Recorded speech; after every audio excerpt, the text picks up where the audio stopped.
أعوذ بالله من الشيطان الرجيم. بسم الله الرحمن الرحيم. أعوذ بالله من الشيطان الرجيم. بسم الله الرحمن الرحيم. اللهم لا تسلط علينا الشيطان عدوا من أعدائك يرانا هو وقبيله من حيث لا نراه. اللهم بعد منا كما بعدته من جنتك، وأيسه منا كما أيسته من رحمتك، وقنته منا كما قنته من رحمتك، إنك أنت أرحم الراحمين. أعوذ بالله من الشيطان الرجيم.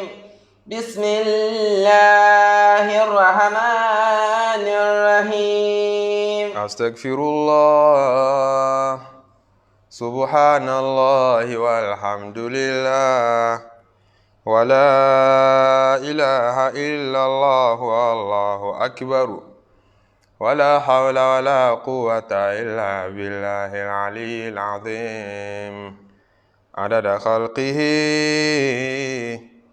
ورضا نفسه وزنة عرشه ومداد كلماته ومنتهى العلم ومبلغ الرضا.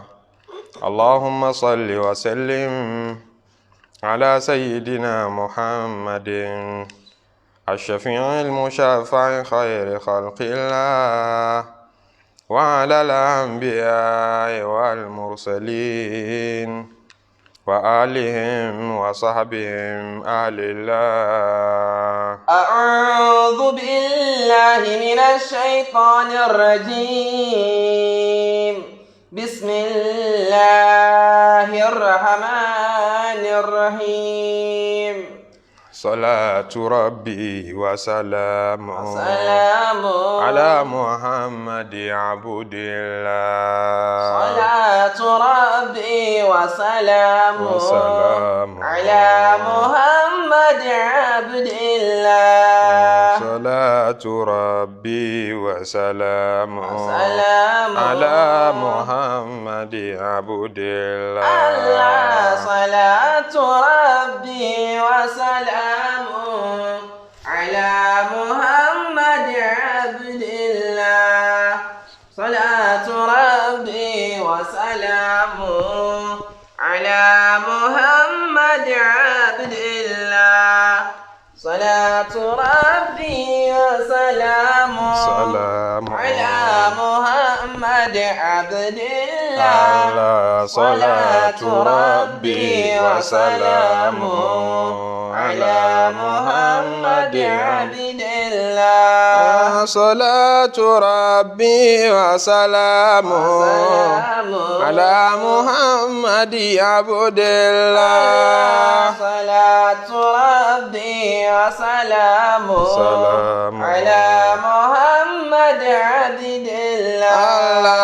Ìkẹ́ Olúwa tó pọ̀ àtọ́lá rẹ̀ kó lọ bá Muhammad Abdillah. Salatu Rabbi wa salamu ala Muhammad Abdillah. Àánú Olúwa tó pọ̀ àtọ́lá rẹ̀ kó lọ bá Muhammad Abdillah. Salatu Rabbi wa salamu ala Muhammad Abdillah. Àti kí Ọlọ́run àti tọrọ kí Ọlọ́run àtàánú rẹ̀ tó jùlọ orí rẹ̀ tí ó ní lópin fún Ànábì Muhammad. Àti tọrọ bẹ́ẹ̀ fún gbogbo àwọn ànábì Ọlọ́run. Afẹ́kọ́lọ́run bá wa kẹ́ gbogbo àwọn ẹni rere, gbogbo àwọn tó ti jíṣẹ́ Ọlọ́run ṣáájú, àwọn tó ṣe wàhálà, gbogbo àwọn tó febi panú, àwọn tá a dúró wọn àtàwọn tá a dúró wọn nínú tàn, àwọn tó ṣe wàhálà fọ́lọ́ wọn. Ọlọ́run bá wa kẹ́ gbogbo wọn, bá wa gẹ́ gbogbo wọn, bá wa kẹ́ àwọn àfáà wa, bá wa kí àwọn tó kọ́ wa ní kéwú àtàwọn tó bí wa. Salatu Rabbi wa salamu. Salatu Rabbi wa salamu. Alayka Adama Abudillah. Allah. Salatu Rabbi wa salamu. Alayka Adama Abudillah. Bàbá Sheikh Adam Ọlọ́run bá wa kẹ́ wọn. Àmín. Bàbá Sheikh Kamaluddin Ọlọ́run bá wa kẹ́ wọn. Àmín. Àwọn bàbá wa Lágbàjì Ọlọ́run bá wa kẹ́ wọn. Bá wa kẹ́ gbogbo àwọn ẹni rere tí wọ́n ti jíṣẹ́ Ọlọ́run, tí wọ́n ti ṣáájú wa, àwọn tó kọ́ wa ní kéwú, àwọn tí àdúrà wọn gbà lérí wa, tàlùbáríkà wọn ràn wá. Ọlọ́run bá wa kẹ́ gbogbo wọn. Àmín. Tó fi wá dórí àfáà àgbà Mudiru Dar al-Kitabi wa Sunnah. Ọlọ́run bá wa bùkún kẹ́rẹ́ lérí wọn, bá wa lé wọn kún ní ìmọ̀nà, lé wọn kún lárísìkí, lé wọn kún lẹ́mí gígùn. Àwọn òbí wa náà bẹ́ẹ̀ àti àfáà kálukú wa. Ọlọ́run bá wa ṣe dáadáa fún gbogbo ẹni tí ń jíṣẹ́ Ọlọ́run jákèjádò ayé. Salatu Rabbi wa salamu ala Muhammadi Abudillah. Salatu Rabbi wa salamu ala Muhammad Abdillah. Salatu Rabbi wa salamu ala al-muhajiri wal ansar. Salatu Rabbi wa salamu ala Muhammad Abdillah. Bita kí wúwa dé nínú Surat al-Rahman, èyí tá fi ń dára wa lẹ́kọ̀ọ́ Ọlọ́run, tá fi mú ìrántí wá fúnra wa, tá níran kan lábẹ́ bẹ́ẹ̀ wípé a bá foríjì Ọlọ́run pàdé àti yọ́nú rẹ̀. Torí àdéhùn tá Ànábì Muhammad sallallahu alaihi wasallam ṣe ni wípé gbogbo ọjọ́ kíjọ́, ìrògbàkígbà tí àwọn ẹrúsìn Ọlọ́run bá kójọ láàyè kan láti máa rántí Ọlọ́run, illa wa hafatuhumul malaikatu, àwọn màláíkà Ọlọ́run wọ́n dórí káwa níbi abáwà, àtẹ̀yìntẹ́ wà ní jìnnà àtẹnitọ́ wà ń tòsí. Wa ghashiyatuhumur rahmatu, ìkẹ́ Ọlọ́run yóò máa wá wa rí. Ọlọ́run má ṣe fi kẹ́ rẹ̀ wá wa rí. Wa dhakarahumullahu fi man indahu, bá ti ń dákọ̀ Ọlọ́run lérí ilẹ̀ tá a rántí ẹ̀ yìí, Ọlọ́run máa rántí àwa náà láwùjọ tó lóore jàwùjọ tiwa lọ. Ọlọ́run má ṣe máa rántí wa sóore. Ọlá títóbi Ọlọ́run àtàánú rẹ̀. A sinmi lórí aya 69, èyí tí tẹ̀síwájú rẹ̀ ń sọ wípé fihinna khayratun hisan fabi ayyi ala'i rabbikuma tukadhibani hurun maqsuratun fil khiyam fabi ayyi ala'i rabbikuma tukadhiban. Lam yatmithunna insun qablahum wala jan fabi ayyi ala'i rabbikuma tukadhiban. متكئين على رفرف خضر وعبقري حسان فبأي آلاء ربكما تكذبان تبارك اسم ربك ذي الجلال والإكرام. Ọlọ́run ní fihinna khayratun hisan, nínú àwọn àlìjánà yìí tá ń bẹ lọ́hun kó ṣe wá lọ́mọ àlìjánà. Àmín. ń bẹ níbẹ̀ khayratun hisanu, àwọn obìnrin tó yẹ pé khayratun wọ́n lórí lára. Khayratun obìnrin rere ni wọ́n. Khayratun. Wọn kì í ṣe obìnrin tọkùnrin bá láṣepọ̀ tí mọ́ kàgbákò ń bẹ̀. Ó wà nínú obìnrin ayé tọkùnrin bá bá pàdé, Ọlọ́run sì mọ́ tàtàrà sábàbí àjọṣepọ̀ wọn sínú oore fún. Ń bẹ nínú obìnrin ayé tọkùnrin bá bá pàdé, Ọlọ́run lè tàtàrà obìnrin yẹn mọ́ ṣàlékún àgbákò lérí ẹ̀ tí wọ́n ní ó ti kókó kúkú lára obìnrin. Fihinna khayratun hisan, tó bá di àlìjánà àwọn obìnrin tí ń bẹ ńbẹ̀, obìnrin tó rí ń bẹ lára wọn ni wọ́n. فبأي آلاء ربكما تكذبان. nítorí mú ọba tó dá wa tuntun mọ́ ròyìn obìnrin pé obìnrin tó dáa ẹ̀gbọ́n ṣe mọ̀ pé lẹ́bù kálukú mọ́ fi ju ẹwà ibi tọ́là ju kálukú bá mọ́ níjọ́ tí yàn bá ti kọjá abúlé obìnrin tí ó rẹwà jù lójú rẹ̀ tóun bá tọ́ka sí tí ọmọ ti torí ẹ̀ kú lọ tára dúró bá rí wọn lẹ́nu ká ẹ̀rẹ́ bí obìnrin tí gbogbo wọn ń jà sí bí ẹsẹ̀ rẹ̀ ṣe gbágungbàgun wo bí ṣe ń wo Ìbàdàn bí ẹni ń wọ̀yọ́ ojú tiẹ̀ là lọ́fà wọ́n ti ná gbòòrò wọ́n tún ṣe ráwọn obìnrin tọ́ dáa ju eléyìí lọ ní gbòòrò ọmọ wa wo ará abúlé ń pé kí wọ́n ń jà sí ní ṣóbìnrin tán ń jà sí náà ní ẹ̀rí bí ṣe ń ṣèdè ní ọmọ aráàmú ní ọmọ ní òmèdè fọ̀ yìí ibi tí ọ̀làjú tí wọ́n mọ̀ nù wá imagine tó bá jẹ́ pé ní tó wá rìn káàkiri ayé ọmọ bóbìnrin èbó ṣe rí ọmọ bóbìnrin lárúbáwá ṣe rí ọmọ bí ti Iran ṣe rí ọmọ bí ti Pakistan ṣe rí ọmọ bí ti Indonesia ṣe rí kúkúkú làwọn mọ̀ rí ó tún mọ báwọn náà ti ṣe mọ rẹwà lọ́dọ̀ tí wọ́n ọmọ bí ti China ṣe mọ rí kí ojú wọn mọ tínrín ni bó làwọn tún ṣe mọ rẹwà lọ́dọ̀ tí wọ́n lọ́hùn eríṣiríṣi ìran tẹ́wà pín sí lọ́mọ ṣe mọ̀ pé ojú tí ó tún là definition beauty nínú ìgbésí ayé tí ẹ̀yọ́ yàtọ̀ sí tiwa ẹni tí kò débì kan ọba tó wá dá wa gẹ́gẹ́ wá ń sọ pé àwọn obìnrin tó rẹwà gan ọba tó mọ tán pè lẹ́wà jù wọ́n sọ pé khayratun hisan àwọn obìnrin tó dáa gan hisanun àwọn obìnrin tó rí pọ̀ lára wọn bẹ l'Àlìjánnà. fabi ayyi ala'i rabbikuma tukadhiban. èwo nínú àmì èmi Ọlọ́run èwo nínú ọ̀rẹ́ ń ta mi lẹ́fẹ́ pè nírọ́ lẹ́fẹ́ jà níyàn. hurun maqsuratun fil khiyam.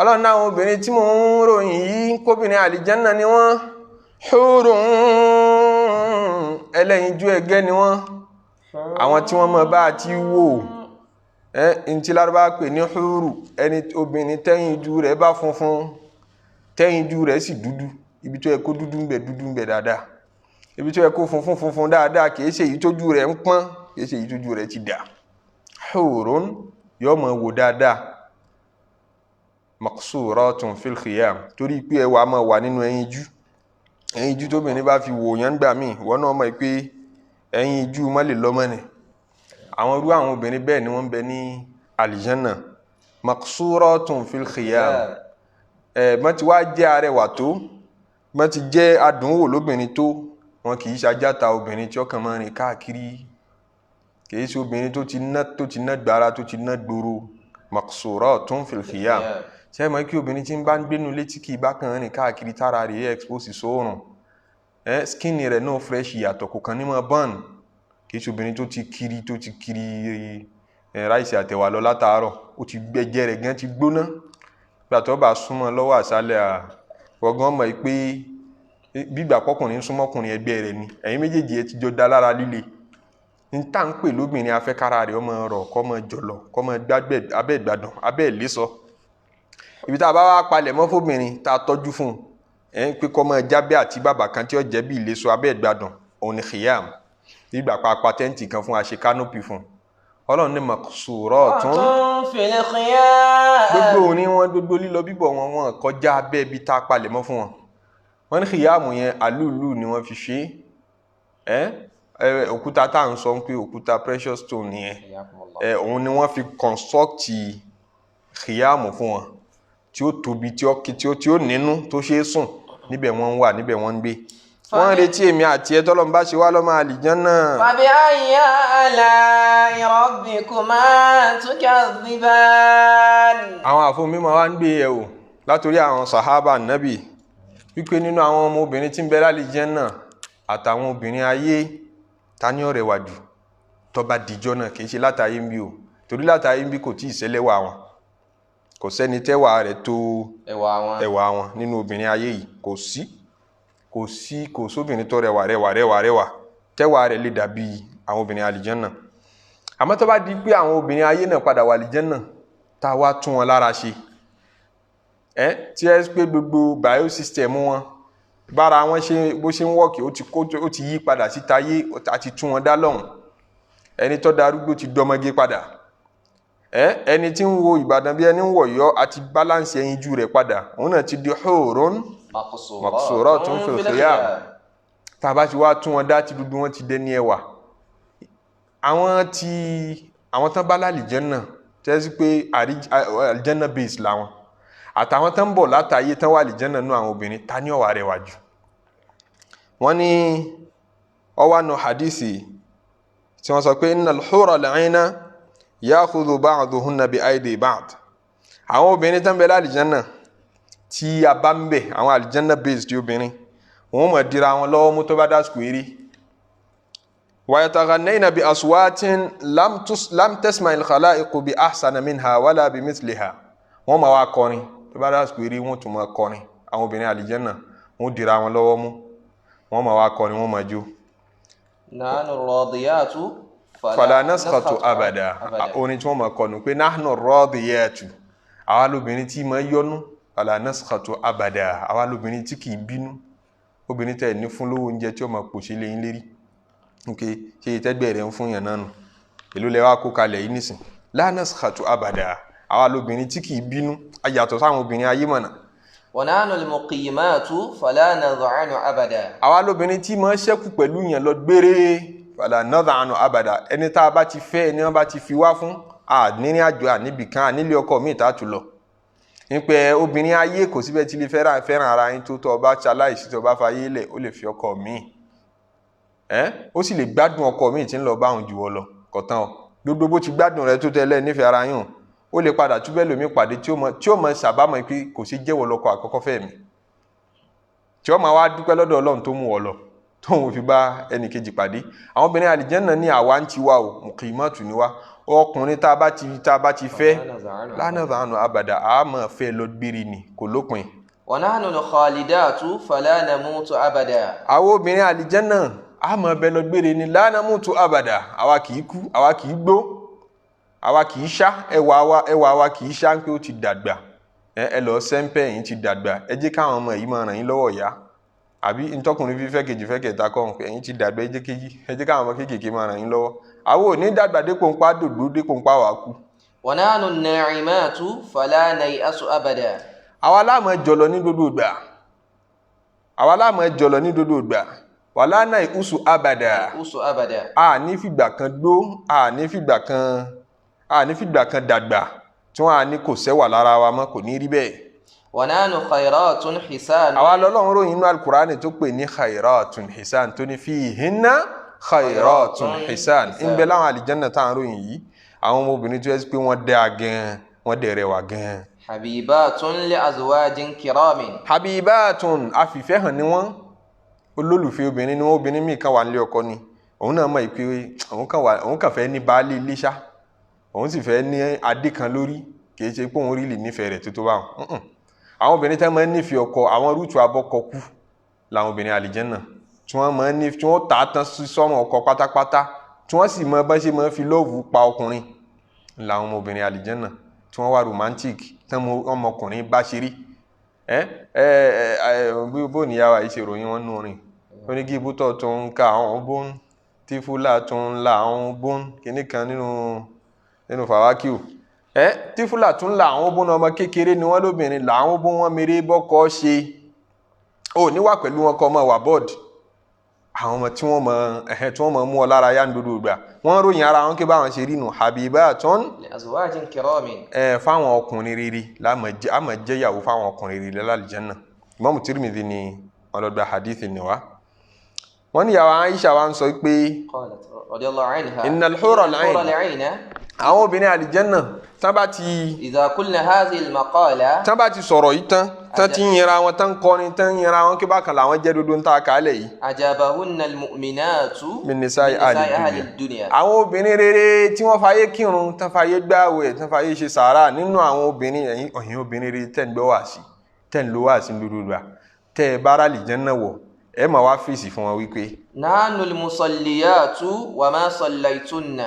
abada kọ̀tán yín ẹ̀yin obìnrin àlìjẹ́nà nígbà tẹ́ ń ṣakọ ń pé ẹ̀yin lẹ́bẹ̀ abọ́kọ kú ẹ̀yin ni kinní kan ẹ̀yin ni gbá ẹ̀yin làwọ ẹ̀yin lẹ́ bínú sọ́kọ rí ẹ̀yin lẹ́ máa yọnu dòdòdò ọ̀dà ṣe kírun rí ni nahnul musalliyat àwa là máa kírun àwa la kírun láyé torí ẹ̀yin ò délé ayé rí àmọ́ sallaytunna abada ẹ̀yin ò rírun kí ẹ̀ forí balẹ̀ fọlọ́run rí kọ̀tán yín.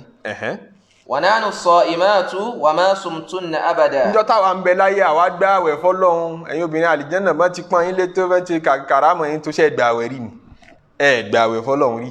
àwọn obìnrin mùmí ní ayé àwọn obìnrin rere tẹ́ ń gbọ́ wá sí tẹ́ ń lò ẹ̀yàn máa wá sọ bẹ́ẹ̀ fáwọn obìnrin àlìjẹ́nà ẹ máa fi ta wọ́n yọ nípa jù yín lọ. wa nahnu al-mutawaddi'atu wa ma tawadda'tunna abada. àwa là á máa gbélé ayé sàlùwàlá kírun ẹ̀yin ò sàlùwàlá rí. wa nahnu al-mutasaddiqatu wa ma tasaddaqtunna abada. níjọ́ táwa ń bẹ láyé ẹ̀yin obìnrin ó máa sọ bẹ́ẹ̀ fún wọn pé àwa la gbáyé ṣe sàárà wọn bá ní fi sabilillah àwa là á kọ́kọ́ dá sí i. ẹ̀yin obìnrin àlìjẹ́nà ẹ̀ ṣe sàárà rí àbẹ́ ṣe rí ni lẹ́nu wọn bá wọ wò wọn ní rí nǹkan kan wí wọn. qalat Aisha radiyallahu anha fagalabnahunna wallahi. àwọn ìyá wa Aisha ní báwọn obìnrin tí wọ́n gbáyé kírun wọ́n gbáyé gbààwẹ̀ tán gbáyé sin lọ́hùn bí wọ́n ṣe wín ní àwọn obìnrin àlìjẹ́nà bí argument nù. tí ń túmọ̀ sí pé àwọn obìnrin tán bá gbáyé kírun tán bá gbáyé sin lọ́hùn wọ́n lóore ju gbogbo àwọn obìnrin tá à ń ròyìn yìí lọ. ẹni kí bá a ṣe ròyìn obìnrin àlìjẹ́nà pé wọ́n dùn wọ́n dáa tó yìí náà ẹ̀yin obìnrin tẹ́ bá sin lọ́hùn láyé ẹ̀ tún jù wọ́n lọ ọlọ́mọ ṣàṣìwá lọ́mọ àlìjẹ́nà. hurun maqsuratun fil khiyam. fabi ayyi ala'i rabbikuma tukadhiban lam yatmisuhunna insun qablahum wala jan. fabi ayyi ala'i rabbikuma tukadhiban. ọmọ ni lam yatmisuhunna insun àwọn obìnrin tá à ń ròyìn yìí insun ènìyàn kan wala janun àlìjànú kan èyíkéyìí àlìjànú kan èyíkéyìí ènìyàn kan lam yatmisuhunna kò fọwọ́ bà wọ́n rí agánran ni wọ́n àwọn obìnrin agánran tálìjànú ọ̀yọ́ lẹ́nu rí àlìjànú ò débẹ̀ rí àti túrú ẹ̀ sẹ́yìn tá à ń sọ ipi tá a fi ń sọ̀rọ̀ bálìjànú àti ọmọ ènìyàn ṣe máa interact báwọn àlìjànú ṣe máa ní access sáwọn obìnrin wa àti kí làwọn àfóòmímọ̀ sọ lórí ẹ̀ kí làwọn fíkìú sọ lórí ẹ̀ ǹjẹ́ a lè gba àlìjànú láyè kó fẹ́ ọmọbìnrin wa káyọ̀ǹda fún kí ni fatiwa àwọn àfáà lórí ẹ̀ àwọn wo ló faramọ́ àwọn wo ni ò faramọ́ kí ló dé tí wọn ò faramọ́ àwọn tó faramọ́ kí ló dé tí wọn faramọ́ gbogbo ẹni tó wà níkà wípé kẹ́yìn obìnrin ayé kẹ́ ẹ ṣọ́ra àwọn ọkùnrin náà ṣọ́ra o nípasẹ̀ ọ̀rọ̀ àlìjànú nítorí pé ọ̀nà ìgbà tí wọ́n ń gbà ní access sí wa ọ̀pọ̀ tayọ ń ta lérò ọ̀pọ̀ tayọ ń ta lérò yàrá tá à ń sùn àlìjànú ń débẹ̀ oúnjẹ tá à ń jẹ àlìjànú ń bá wa jẹ ń bẹ̀ gbogbo ẹ̀kọ́ yẹn lànàbì sallallahu alaihi wasallam dá wa pé ó bá ti di lálẹ́ àwọn àlìjànú ó máa wá bí táwọn sùn sí wọ́n máa wá bí àwọn sùn sí àwọn náà fẹ́ kójú ó máa pa wọn wọ́n fẹ́ káwọn máa lálà sí lábẹ́ igi wọ́n fẹ́ sunú ilé tó dáa àwọn bá tí wọ́n dá bá ti ń tọ ojúlé sójúlé káàkiri wọ́n bá dójúlé tiẹ̀ wọ́n bá rí i pé ṣàdúà ẹ ti fi orúkọ Ọlọ́run ọba ẹ ti fi ṣúgbà ara yín ẹ ti fi ṣèṣọ́ ara yín tí wọ́n bá ti débẹ̀ bá ti rí pé ẹ ti dákọ̀ Ọlọ́run ọba wọ́n kè é síra wọn kí ibi ìyá lè sùn bí o láàmú bí ìta lakum huna kò síbi tá a fẹ́ sùn bí o àwọn eléyìí ti dákọ̀ Ọlọ́run ọba o wọ́n tẹ̀síwájú. àmọ́ bá rí i pé ẹjọ́ lọ gbá ní tẹlifíṣàn mísíkì jìnjìnjìnjìnjìn ní gbogbo inú ilé yín pariwo tẹlifíṣàn lọ ọtí lẹ́mú sùn igbó lẹ́mú sùn bá ti rí i pé irú bẹ́ẹ̀ ni àwọn ni àti débi tá a sùn sí wọ́n tún wá ké síra wọn kí n já rí àlìjànú tí ń ṣe ń dààmú tí ò tí ì rí yàrá èmi náà ń dààmú yìí tí ibi tí ń sùn sí wọn bọ̀ wá bí yàrá pọ̀ ń bí ayé wọ́n wà á dé wọ́n sùn pẹ̀lú yín wọ́n sùn pẹ̀lú àwọn ọmọ gbogbo àṣepọ̀ tẹ́ ń ní ọkọláya ń sojú wọn wọn a máa bá yín dá sí nígbà míì tẹ́ ẹ̀ nímọ̀ kí àlìjànú sì kẹta yín níbi tẹ́ ẹ ti ń láṣepọ̀ tí wọ́n wà ń bẹ̀ tí ni ẹ fi máa rí erípa rẹ̀ lára àwọn ọmọ tẹ́ ń bí kí a mọ̀ yí ọ̀yà dáadáa gbogbo owó láti rún lé lérí kílé tí ń ṣe pálapàla báyìí níjọ́ tẹ́ fẹ́ ṣòwò bíbí rẹ̀ náà àlìjànú bá yín dá sí torí ẹ̀dá kọ́ Ọlọ́run ọba ẹ̀ fọlọ́run ọba sínú ètò tẹ́ fẹ́ ṣe washarikuhum fil amwali wal aulad àti sọ àwọn ọ̀rọ̀ yìí sẹ́yìn kí Ọlọ́run yọ̀ǹda fáṣetánì kó máa bá wa pín nínú owó kó máa bá wa pín nínú ọmọ so wọn àti gbogbo àwọn ọmọdọ́mọ rẹ̀ àwọn àlìjànú wọ́n máa dù báwọn ṣe nípìn nínú oyún tẹ́ fẹ́ ní wọ́n máa dù báwọn ṣe nípìn nínú oúnjẹ tẹ́ fẹ́ jẹ nígbà yẹn bá ti dákọ̀ Ọlọ́run àwọn náà jòkó wọn máa bá yín jẹ ńbẹ̀ láàfin jẹ ni òfin ní sàlùbáríkà nínú jíjẹ láfi mọ́ bímọ èyí tí ó gbẹ̀yìn tẹ́yìn ṣe nínú àwọn èèyàn mọ̀ kiri torí kí àwọn àlìjànú ń bá wa da òwò papọ̀ lérí ẹ̀ ètò bọ́lọ̀ ń ṣe dáwọn àlìjànú ni ó sì fún wọn lágbára kan lè ṣe bẹ́ẹ̀ kódà àwọn àmọ́ jíyàn gbé lẹ́yìn pé ń fẹ́ obìnrin máa wà látàmọ̀ wọn àmọ́ jíyàn gbé wọn lè kidnap èèyàn àwọn kidnappers ń bẹnu àlìjànú ẹ mọ̀ gbọ́ nù tán ó ní ìjì gbé ẹnìkan lọ ìjì gbé lọ ẹ̀yàn pa sọ ń bẹ̀rẹ̀ tá à ń sọ ìran àwọn àlìjànú eye ìran tán pín sí fáwọn àlìjànú kan ń bẹ atẹ́gùn structure tọ́lọ̀ ń fún wọn atẹ́gùn ni kì í ṣe ń pò yíra padà dá atẹ́gùn gangan la dá bí atẹ́gùn inú atẹ́gùn ni ó máa gbé ó lè máa dàbí kan rúkọ máa dàbí kan láàmú àlìjànú ni ó sì lè náwó hàn ọmọ kan kó gbé lọ ó lè dùn àlìjànú ti gbé ajá ní sí àfa kan lọ rí ní Egypt kanú àwọn àfa ńláńlá tí ń bẹ lọ́hùn ó kọ rẹ̀ ń ṣe mí iyèméjì nínú kó jẹ́ Bádáwí àbí Rúfáì kìí ṣajánẹ́sì arọ làdáàní ní mọ́ pèrún ni wọ́n bá wá tí ó dìde ó fẹ́ pèrún lérí mọ́ṣáláṣí tó pé Allahu Akbar làwọn àlìjànú náwó hàn ni wọ́n gbé lọ àwọn èèyàn wá tí wọn ò rí mọ́ wọ́n á lọ sọ̀rọ̀ rẹ̀ fáfá gbà lọ́wọ́ bẹ̀lọ́n lọ́sàdúà làwọn àlìjànú fúnra ara wọn wá bá wọn á ṣàlàyé fún kí á wá lágbé ọ̀dọ́ wa lọ́wà àwọn àlìjànú tó sì jí gbé lọ àwọn àlìjànú rẹ̀ ni torí ìran méjì làwọn àlìjànú tó máa jíyàn gbé lọ wọ́n ní ìjì gbé lágbájá lọ ó lè jẹ́ àwọn àlìjànú burúkú ó sì lè jẹ́ a ti sọ sẹ́yìn pé ẹni rẹ̀ ń bẹ́nu wọn àwọn ẹni bí ń bẹ́nu wọn àwọn àlìjànú tó máa jí gbé wọn ní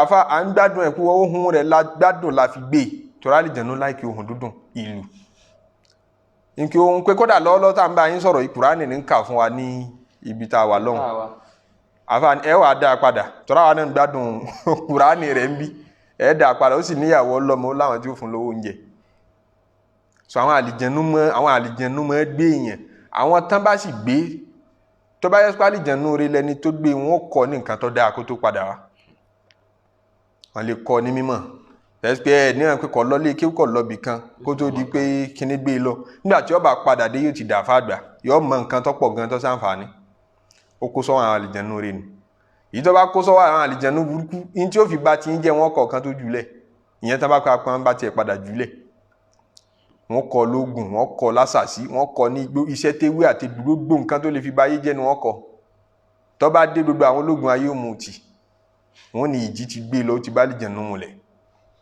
torí pó ṣẹlẹ̀ bẹ́ẹ̀ rí lójú ayé Ànábì sallallahu alaihi wasallam ẹlòmí ò béèrè ń pé kílẹ̀ rí lójú tá à ń sọ yìí ó ṣẹlẹ̀ bẹ́ẹ̀ lójú ayé Ànábì sallallahu alaihi wasallam Ànábì ní pìtàn arákùnrin kan tán pè ní khurafa inú èdè Lárúbáwá lè ní tán bá ń sọ pé khurafa tó bá sọ̀rọ̀ kan tán bá ní ọ̀rọ̀ wọ́n ṣe ń pè ọ̀rọ̀ àgbélẹ̀rọ kí Yorùbá kí ni slang tí Yorùbá ń lò fún àgbélẹ̀rọ tí Yorùbá nítumọ̀ bí superstition àbí àwọn ọ̀rọ̀ bí ìtàn àti irú tí Yorùbá máa ń sọ pé nígbà tí Ọlọ́run dálé ayé Ilé Ifẹ̀ lákọ́kọ́ níbẹ̀ ni ilẹ̀ tí wọ́n ń fẹ́ lọ ṣẹ́mọ̀ irú àwọn ìtàn bẹ́ẹ̀ ìròyìn ẹlẹ́jẹ̀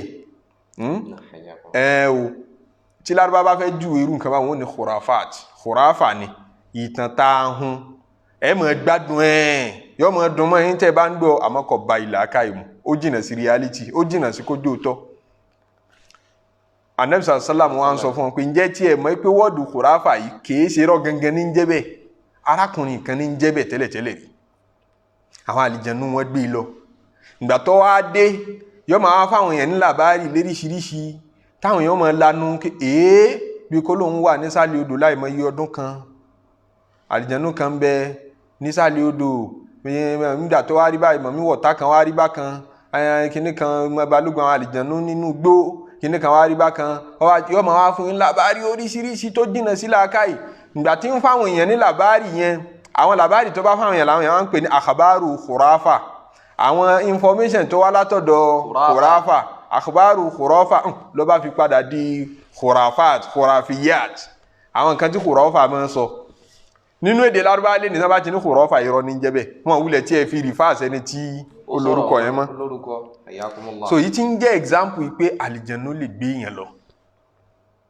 wọ́n lè jí ọmọ gbé lọ tẹ́ẹ̀mọ̀ wá ọmọ tí ń pín bolo wa lọ àlìjànú ti jí gbé kí náà fi ń ṣe so eríṣiríṣi bẹ́ẹ̀ bá gba ayé àwọn èèyàn ṣe rí tẹ́ni rí wà nù wa tẹ́ni bí wà nù wa tọmọlúwàbí wà nù wa táàfà wà nù wa kódò ológun àwọn òpìdán wọ́n wà nù àwọn àlìjànú náà ọ̀lẹ sì wà nú àlìjànnú ń bẹ nú ohun tó bá gbà ní etí yóò máa sunkún ni ń bẹ nú egbére tó bá gbà létí yóò máa sun yóò lọ fẹjọ́ sùn lé ni kò ní nǹkan kan tó lè fi ọ́ ṣe ọ̀lẹ fùú ni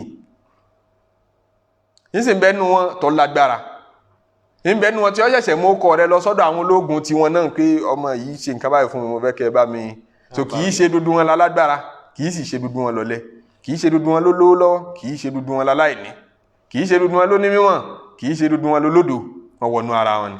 lam yatmisihunna insun qablahum wala jan. Ọlọ́run wá ní àwọn obìnrin tí ń bẹ ní àlìjánná àwọn àlìjànnú wọn ò fọwọ́ bà wọ́n rí àwọn èèyàn náà wọn ò fọwọ́ bà wọ́n rí aganran obìnrin ni wọ́n. fabi ayyi ala'i rabbikuma tukadhiban. èwo nínú ọrẹ ń tèmi Ọlọ́run ọba àtòrè mi àti kẹ́ mi lẹ́yìn èèyàn àtàlìjànnú ò ní mọ̀ tẹ́ fẹ́ pè nírọ́. muttaki'ina ala rafrafin. tẹ́ bá ra àlìjànnà wọ Ọlọ́run ṣe wá lọ́mọ àlìjànnà á máa wà níbẹ̀ muttaki'ina á máa rọ̀gbọ̀kú ìjókòó tí kìí ṣe ìjókòó kìí dẹ̀ tún ṣe ìdùbúlẹ̀ ẹ wà láàrin méjèèjì ìjókòó ọlá ní jẹ́bẹ̀ yọ́dà gbígbà pín ẹ̀rọ gbọ̀kú ala rafrafin ẹ máa wà lórí rọ̀fọ̀rọ̀fù àròyé wá pọ̀ lọ láàrin àwọn àfáà kí ní jẹ́ rọ̀fọ̀rọ̀fù Ọlọ́run lá máa wà lórí rọ̀fọ̀rọ̀fù tá a bá wà ń bẹ̀ àwọn kan ní ìtẹ́ ni ìtẹ́ tó bá rọ̀ dáadáa yẹn pé àwọn bí bẹ́ẹ̀dì kan wà tẹ́ ẹ bá jòkó lórí ẹ̀ yọ́dà gbígbà pé ń wọnú ilẹ̀ lọ ní ibi tó soft dé yọ́dà gbígbà pé ẹ jìn lọ́nú ilẹ̀ ala rafrafin nù báwọn tẹ́wọ̀n ó ṣe rí nù àwọn àfáà kan ní rọ̀fọ̀rọ̀fù ni bí ìtẹ́ náà ni àmọ́ yọ́ máa gbé yín sókè yọ́ máa gbé yín lọlẹ̀ ṣe mọ́ káà náà náà bẹ́ẹ̀dì kan tí máa ní spring nínú tẹ́sí pé ẹ bá ti jòkó lé lérí yọ́ máa sọ yín sókè yọ́ máa sọ yín sílẹ̀ yọ́ máa sọ yín sókè ó lè jù yín sókè lẹ́ẹ̀mẹ́ta kó tó kẹ́ tó sẹ́tù àwọn bẹ́ẹ̀dì kan dẹ̀ wà bí ìgbà pé wọ́n kó mi sínú ẹ̀ ni bí ìgbà kẹ́ wọnú omi ni tẹ́ bá ti bọ́ sórí ẹ̀ ẹ máa lọ bí ìgbà pé ń lúwẹ̀ lérí odò ni ọwọ́n dáadáa àwọn bẹ́ẹ̀dì yẹn àwọn èèyàn fi ń dára láyé náà Ọlọ́run ní rọ̀fọ̀rọ̀fù ẹ máa rọ̀gbọ̀kú lórí rọ̀fọ̀rọ̀fù tẹ́ ti máa sọlá. khudurin. yóò green lọ gbá kọ́lọ̀ wa lálìjànnà nù àwọn afáàfin máa ń sọ pé kọ́lọ̀ tó bá green kọ́lọ̀ rí ni Ànábì sallallahu alaihi wasallam náà ó sì bá a sábà níbi ìmú rẹ̀ hayyakumullah. ó bá a sábà níbi ìmúra rẹ̀ kọ́lọ̀ green àti kọ́lọ̀ white àwọn kọ́lọ̀ Ànábì sallallahu alaihi wasallam tí ó bá wọ white yóò wọ green àbí kó wíláwà ní rẹ̀ ní black a sábà máa wíláwà ní black tí bá ń lọ sójú ogun. Naam. wa abqariyyin hisan. wa abqariyyin àti àwọn ọ̀tẹ́ hisan abqariyu ìtẹ́ tán bá ṣiṣẹ́ sí ìtẹ́ tán tún ṣe lọ́ṣọ̀ọ́ ṣe pé dúdú tá a fi máa ṣe ìtẹ́rí ọ̀nà ilé náà lọ́lọ́run describe yìí ó sì sọ̀rọ̀ gold láwọn súra míì àti silver àti gbogbo nǹkan tó describe cup tá a máa lò lálìjẹ́nà àti abọ́ tá a máa lò lálìjẹ́nà ó describe láwọn description tí ó jìnà sí làákà ìwà tá a máa kíkíní Ọlọ́run ló mọ̀ bí wọ́n ṣe tuntun made wà nírú ẹ̀ láyé ní tọ́jọ́ láyé ó wá ń sọ fún wa bí tẹ̀ bí ó ṣe rí ń sọ fún wa bí bẹ́ẹ̀dì bí ó ṣe rí ó wá ń sọ pé wa abqariyyin hisan ìtẹ́ ẹ̀bẹ̀ ìtẹ́ tó ń ṣiṣẹ́ sí ni hisanin tó dẹ̀ dáa gan-an nígbà tó bá tọ́lọ̀ ń bá fi ń sọ pé nǹkan dáa tó bá mú irú àwọn olówó tán kọ́lé tó dáa jù láyé tó máa appreciate nǹkan pé kíní yìí dáa gan-an ká tó wá pọ̀ ọba tó dá àwọn olówó ọba tó dá dúdú ẹ̀dá tí ń bá fi ń sọ fún wa pé nǹkan dáa gan-an Ọlọ́run ló mọ̀ bó ti dáa tó. fabi ayyi ala'i rabbikuma tukadhiban. Ọlọ́run ní ṣé mo ṣe dáa bí n ṣe dáa yín àtàlìjànnú kí lẹ tún fẹ́ kí n ṣe. tabaraka ismu rabbika dhil jalali wal ikram. tabaraka ismu rabbika dhil jalali wal ikram. tabaraka ismu rabbika dhil jalali wal ikram. tabaraka títóbi Ọlọ́run. tabaraka. torí tabaraka ní tó bá lálùbáríkà púpọ̀ ní jẹ́ bẹ́ẹ̀ sáwà lọ́lọ́run lálùbáríkà ni ọ̀nà tabaraka ismu rabbika ó kọ Ọlọ́run ọba rẹ̀ ó lálùbáríkà. tabaraka nǹkan tí ó bá lábà wọn tabaraka nǹkan tí orí rẹ̀ bá pọ̀ tí ń bá ń lọ gbére ní tí ń jẹ́ àlùbáríkà nù orí tó pọ̀ tí ó wà lópin. tabaraka ismu rabbika orúkọ Ọlọ́run ọba rẹ̀ ó kọ yẹn lálùbáríkà púpọ̀ orí ibẹ̀ pọ̀ púpọ̀ kò sí lópin tó bá lè dìrọ̀ mọ́ orúkọ Ọlọ́run yìí tó fi ń wó kọ àwọn àjẹ́ orúkọ oṣó orúkọ ìmèrè àtòkọ ẹ̀dá torí orúkọ Jésù orúkọ ẹ̀dá ni gbogbo orúkọ ìran orúkọ tán bá ní ọmọ ìpè láyé kò nítumọ̀ torí ó lópin ẹni tí ń jẹ́ bẹ́ẹ̀ níbi ó parí ìrìn àjò rẹ̀ sí ó níbi tó ti bẹ̀rẹ̀ ó sì níbi tó oore rẹ̀ mọ̀ ó ní ìran àwọn oore kan tọ́lọ́run ò ṣe fẹ́ni tí ń jó kọ́ oúnjẹ tí ń bẹ láyé tabaraka ismu rabbika ó kọ́ Ọlọ́run ọba nìkan ló lè dìrọ̀ mọ́ torí òun lórí rí olópin zil jalali wal ikram ó kọ́ Ọlọ́run ọba tí ń jẹ́ zil jalali wal ikram làwọn afáà kan fi sọ pé ó kọ́ Ọlọ́run tọ́lọ́run wí ń bẹ̀ náà ní zul jalali wal ikram ká dìrọ̀ mọ́ nínú orúkọ tá a máa fi bẹ Ọlọ́run má jẹ́ kí zul jalali wal ikram wọn nínú àdúrà tó máa ṣe anabi sallallahu alaihi wasallam ti fi sínú àdúrà fún wa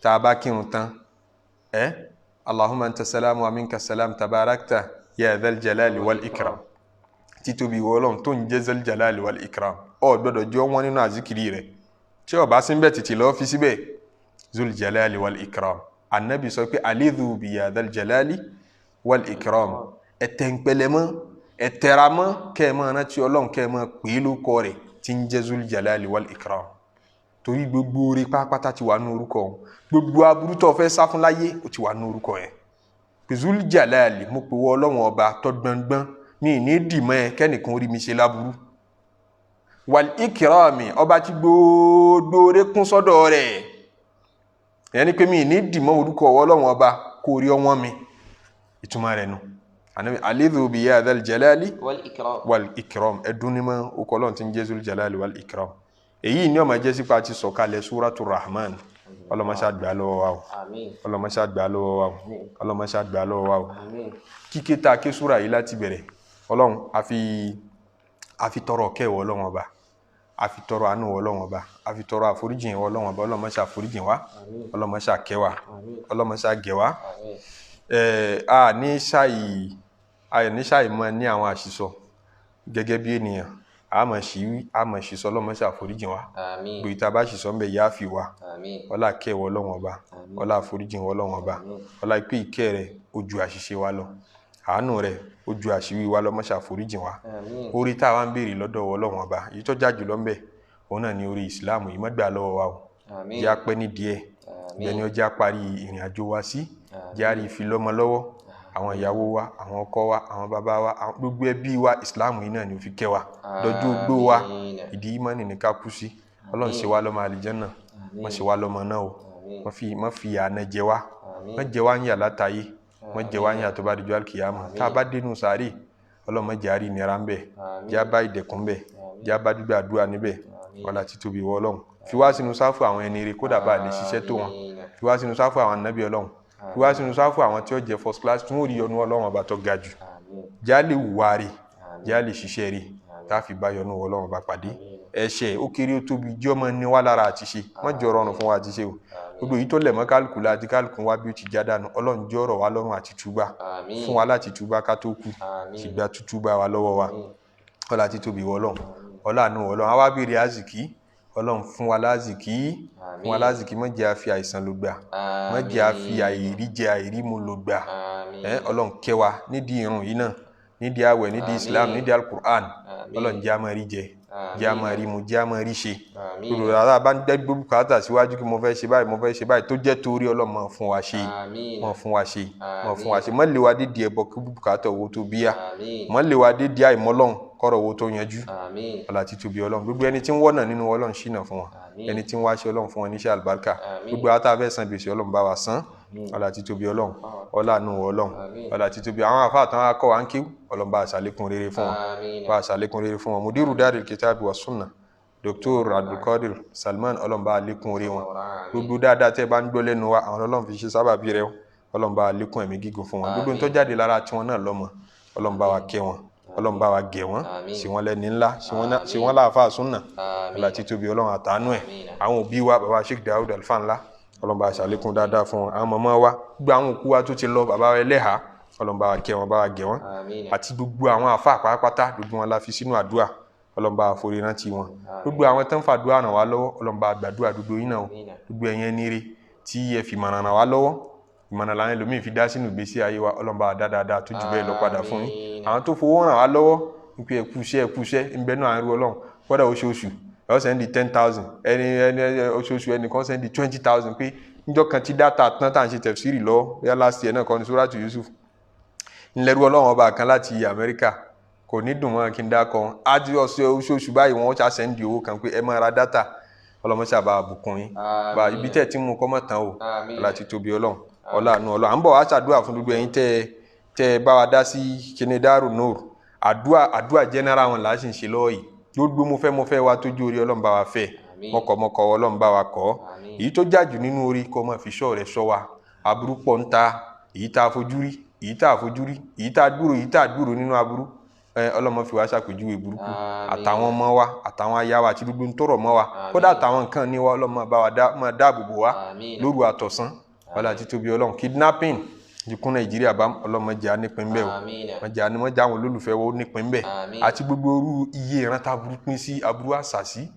aburú àlìjànú aburú ènìyàn àti ìtààmà ọlọ́mọ jẹ́ nípìn bẹ́ẹ̀ máa dáàbò rẹ̀ bò wá fi wá sínú àwọn ẹni ọlọ́run fi wá sínú àwọn tí ó rí ọ̀sìn láyé fi wá sínú àwọn tí ó rí ọnu rẹ̀ àwọn ọmọ tá a bí kí wọ́n lálẹ́ àlùbáríkà ọmọ ọlọ́run jí wọ́n dàgbà jí wọ́n dòdò jí orí wọn sojú ẹ̀mí wa kí táwọn ọmọ wọn máa sojú ẹ̀mí wa àwọn tó ti ń ṣe bẹ́ẹ̀ fún tán ti ń jèrè ọmọ tí wọ́n tún dunnú ọlọ́mọ pa wọ́n lẹ́kún lérí ọmọ o mọ́ fi ọmọ pa wá lẹ́kún mọ́ fi aya pa wá lẹ́kún mọ́ fa àwọn òbí wa pa wá lẹ́kún mọ́ fa wa náà pa wọ́n náà lẹ́kún mọ́ ṣe wá nínú ìbànújẹ́ mọ́ ṣe wá nínú iṣẹ́ ìbànújẹ́ fúnra wa wá lé wa kún ní mímọ̀ ìmọ̀lá fi ń sin lọ́run tá a fi rójú rẹ̀ yá mọ̀ sí i bàbá tí mo ń bá a ti mọ̀ sí kọ́nà ìmọ̀nà wọ́n mọ̀ lékún sí i kí mọ̀lẹ́ ọmọ ìjọba nínú ìgbésí ayé wa sí i ọlá títóbi ọlọ́run àlàáfíà ọlọ́run má fi ní wa la má fa àlàáfíà má fi wọ́n wa àlàáfíà tá a fi mọ ara yìí ṣe tá a fi gbádùn ẹ̀sìn ọlọ́run má ṣe jogún ẹ̀ fún wa jogún àlàáfíà tó yè kooro fún wa bá a ti ń tọrọ yìí kó máa kárí àwọn ọmọ tá à ń bí kó máa kárí àwọn tó bí wa náà ọlá títóbi ọlọ́run àtàánú ọlọ́run kẹ́mi wọ́ wá gùn ká má lo kúkúrú ẹ̀mí o kẹ́mi wọ́ gùn lérí dáadáa kẹ́mi wọ́ gùn lérí Islam àti imani kádẹ̀ láti bọ̀ tán rí gbogbo ẹ̀yin tẹ́ ń share program tí àjọ ń ṣe tẹ́ mọ̀ tàn ká àtẹ̀yin tẹ́ mọ̀ kílíkì like ẹ̀yin tẹ́ mọ́ kílíkì love àdúrà yín kọ́ mọ́ gbà sí bẹ́ẹ̀ tí ń love ẹ̀ ń kọ́lọ̀ mọ́ love ẹ̀yin náà bẹ́ẹ̀ tí ń like ẹ̀ kọ́lọ̀ mọ́ like yín kóore yín ọmọ pọ̀ sí kí gbàdúrà ọmọ ṣẹlẹ̀ fún yín sí ọlá títóbi ọlọ́run ọlá àánú ọlọ́run gbogbo aláníyàn rí pátápátá tá a jọ ń ṣe ní gbogbo ìgbà abániámọ̀ dákọ yín ẹ ti mọ̀ pa àmọ̀ yín ọlọ́run sì dá yín mọ̀ jù wá lọ ọba tó ti dá kálukú mọ̀ àti bùkátà kálukú tí kálukú ń fẹ́ ọlọ́mọṣàbà dùn yín nú ọlọ́mọṣàbà dùn yín nú ọlọ́mọṣàbà dùn yín nú oore yín kó máa pọ̀ sí àánú ọlọ́run kó máa pọ̀ sí lérí yín ọlá àti tóbi ọlọ́run gbogbo yìí tá a tún fẹ́ tọrọ ládùúgbà tí ọmọ káwa láì pé àsìnrán ti tọrọ nǹkan báyìí ọlọ́run ti mọ̀ o ọlọ́mọṣà ṣòro tó pọ̀ fún wa àti tọrọ fáwọn òbí wa ọlọ́run bá lékún oore wọn àti iṣẹ́ ọlọ́run lérí wọn. Allahumma ìwọ ọlọ́run bá wà o. lakal hamdu kulluhu. ìwọ lọ́pẹ́ yẹ. wa lakal mulku kulluhu. gbogbo ọlá ìwọ ló yẹ. wa bi yadikal khairu kulluhu. gbogbo rẹ̀ yányá àtọ̀dọ̀ ẹni tí ń wá. wa ilayka yarji'ul amru kulluhu. gbogbo ọ̀rọ̀ wa ó dọwọ́ rẹ̀. alaniyatu wa sirruhu. èyí tó hàn èyí tà lè wí jáde àti èyí tà ń wí kọ́kọ́ wa. anta ahlul hamdi. ìwọ lọ́pẹ́ yẹ. anta ahlus sana'i. tolúwa lẹ́yìn. wa anta ala kulli shay'in qadir. ìwọ ló ní kápá gbogbo nǹkan yányá. Allahumma ighfir lana jami'a ma madha min dhunubina. gbogbo ètò ti síwájú ní gbogbo ìtajíṣẹ́ nínú ẹ̀ṣẹ̀ lọ́n dákun fèrè rẹ̀ jì wá. wa'simna fima baqiya min umrina. lọ́n dákun kó wá ń janu kó mi ká má bàa lè ṣẹ̀ mí kó wá ń janu kó bẹ́ẹ̀. warzuqna amalan yurdika anna. gbogbo tí a mọ̀ yọ ọba náà nínú òun ni kò já mọ̀ rí ṣe nínú iṣẹ́. innaka ala kulli shay'in qadir. ìwọ ló lágbára gbogbo nǹkan ṣe fún wa. Allahumma ya man la ya'lamu kayfa huwa illa huwa. a pè wọ tí ò sẹ́ni ó mọ pàápàá rẹ tó kọjá àwọ̀ fún ara rẹ. Ya man la ya'lamu qudratahu illa huwa. agbára rẹ bó ti tó kò sẹ́ni ó mọ̀ tó tayọ ọwọ́ Ọlọ́run bá. farij anna ma nahnu fihi min al-faqri. òṣì yìí pọ̀ ìyà yìí pọ̀ wàhálà yìí pọ̀ ìdààmú yìí pọ̀ lọ́dàkùn là wá. farij anna ma nahnu fihi min al-maradi. gbogbo ń tà kúra sínú ẹ̀ nínú àìsàn yọ́ lọ́dàkùn là wá. farij anna ma nahnu fihi min al-ta'abi wa shiddati. ìpayín kéke àìnífọ̀kànbalẹ̀ ó pọ̀ Ọlọ́run dákun là wá wá lọ́kànbalẹ̀. Ya man la yashghaluhu sam'un an sam'in. etí ègbọ́ méjì ọ̀dọ̀ àwọn èèyàn ní bẹ kò sí lọ́dọ̀ ọwọ́ Ọlọ́run bá apèwọ́ Ọlọ́run bá yìí. Ya man la yughallituhu sa'iluna. ọ wàá gbẹni tó tọrọ orí owó ọ wàá gbé gbàdúrà fẹ́ni tó tọrọ ọmọ kò sí fún Ọlọ́run bá ìwọ Ọlọ́run bá tẹ̀ ṣe mistake apèwọ́. Ya man la yatabarramu bi ilha'il mulhina. ọgbẹ́ni tí wọ́n ń pè ọ́ tí ń tẹpẹlẹ mọ́ ọ̀dọ̀ àwọn èèyàn ní tútù máa ń bá apèwọ́ Ọlọ́run bá ti máa ń gbádùn pípé ní gbogbo ìgbà. Adhiqna barda afwika wa halawata rahmatika. ọlá máa ń dùn gbígbàdúrà máa ń dùn ìṣàforíjì ìwọ Ọlọ́run máa ń dùn Ọlọ́run dákun fi tọ́ wa wò Ọlọ́run dákun fi ilé wa lọ́wọ́. Ya sami'a kulli sawtin. gbogbo ohùn yányán apèwọ́ Ọlọ́run bá tó máa ń gbọ́ Ya ogun. bari'an nufusi ba'da al-mauti. lẹ́yìn téèyàn bá kú tán ìwọ Ọlọ́run bá tó máa ń yapa ẹ̀mí lọ́yọ̀ ẹ̀mí lọ́tọ̀ yàtọ̀ sára. Wa ya man la takhsha'u dhulumatu. ìwọ ọba tí kankan ò pamọ́ fún wa pè ọ́. Wa ya man la tushattit alayhi al-aswatu. ìwọ yìí kan náà ni pé dákun jẹ́kọ́ Ọlọ́run bá lè gbọ́ tèmi kò sí fún Ọlọ́run bá gbogbo ohun yányán náà ń gbọ́. Wa ya man la yashghaluhu sawtun an sawtin. ohun kankan ò díwọ́ Ọlọ́run bá lọ́wọ́ pé kó má bàa gbọ́ gbogbo ẹ̀ ló ń gbọ́ yányán. Bismillahi dhish-sha'ni. pẹ̀lú orúkọ Ọlọ́run ọba gbogbo olùṣe gbogbo ọjọ́ ló fi ń ṣiṣẹ́. Azimil burhani shadidi sultan. ọba tí ìṣèjọba rẹ̀ lágbára àwíjàre rẹ̀ lágbára Kulla yawmin huwa fi sha'nin. gbogbo ọjọ́ yányán ọ̀dọ̀ àwọn èèyàn ní ọ́fdé wà kò sí fún Ọlọ́run bá. La hawla wala quwwata illa kò billahi sọ́gbọ́n kan kò al-aliyyil sétè azim. kan tó tayọ ọwọ́ Ọlọ́run bá. Ya azimal afwi. ìwọ Ọlọ́run bá tọrẹ ń ta rẹ̀ ìwọ Ọlọ́run bá támojú kúrò rẹ̀ gbá yìí. Ya wasi'al maghfirati. apèwọ́ Ọlọ́run bá táforíjì rẹ̀ kàǹkà. Wa ya qaribar rahmati ya dhal jalali wal ikram. gbígbàdúrà súnmọ́ o owó súnmọ́ o tòsí wa ló wà àyíjẹ àìrímu tá à ń tọrọ rẹ̀ gbígbàdúrà rẹ̀ ó súnmọ́ Ọlọ́run bá apèwọ́ Ọlọ́run dákun dá wa lóhùn. Allahumma ij'alna min ahli al-afiyati fid dunya wal akhirah. kó wa kò yá àbílẹ̀ Ọlọ́run dákun nílé ayé àti lọ́dọ̀ kíámà. Allahumma ma asbaha bina min ni'matin wa afiyatin. oore tó bá wa jí àlàáfíà tó bá wa jí láàárọ̀ yìí. Aw karamatin fi dinina aw dunya. àkọrẹ̀ ń ta tó bá wa jí láàárọ̀ yìí lóore wa. Jarat alayna fima madha aw hiya jariyatun alayna fima baqi. nínú ètò ti síwájú ní ètò ti ṣe fún wa lóore àtèyí tá a tún ro kan gbọ́ padà ṣe fún wa tó tún padà ṣe. Fa innaha minka wahdaka la sharika laka. gbogbo ẹ̀yán tá a ṣe ń dápọ̀ látàárọ̀ àtọ̀dọ̀ rẹ nìkan ní ti ń wá àtọ̀dọ̀ rẹ làlàáfíà ti ń wá. Walakal hamdu alayna. gbogbo ẹ̀yán ọpẹ́ gbogbo ẹ̀ ọ̀dọ̀ rẹ náà níbẹ̀. Walakal mannu walakal fadlu walakal hamdu adada ma an'amta bihi. èmi mo ṣe fún yín ìrègùn èmi mo ṣe fún yín ìrègùn èmi mo ṣe fún yín ọlá yín pé tí n bá ṣe fún yín kò sẹ́ni tí ó ṣe ìwọ Ọlọ́run bá nìkan náà lóní. Lakal hamdu adada ma an'amta bihi alayna wa ala jami'i khalqika. ọpẹ́ kó mọ jẹ́ tiwọ Ọlọ́run bá lóǹkà gbogbo oore tó ṣe fún wa èyí tá a mà àtèyí tá a mà. Min ladunka ila muntahal ilmi la ilaha illa anta. àti lóǹkà gbogbo àwọn ẹ̀dá tó dá kò sí ọba kankan kò sí ète kan kò sọ́ba kan tó tayọ wọ Ọlọ́run bá. La ilaha illallah awwalan wa akhiran. kò sí ọba kan tó tayọ wọ Ọlọ́run bá. La ilaha illallah zahiran wa ní batinan. kọ̀ọ̀kọ̀ ní gbagba ìwọ Ọlọ́run bá náà ni. Allahumma farrighna lima khalaqtana lahu. ẹ̀sìn tó ti torí ẹ̀dá wa Ọlọ́run dákun òun ni kò já lè mọ mú sí o. Wala tashghalna bima takallafta lana bihi. ní tí ó kàn wá nínú jíjẹ múmu ìwọ Ọlọ́run bá sọ pé ó mọ̀ ẹ̀ṣẹ́ Ọlọ́run dákun má jẹ́ àṣà ìrójú láyé ń bẹ́ẹ̀. Wala tahrimna wa nahnu nas'aluka. à ń bẹ̀ wọ Ọlọ́run bá à ń bèrè àlàáfíà owó gbogbo ọ̀rọ̀ dẹ́yẹ́ là ń bèrè lọ́dọ̀ Ọlọ́run bá.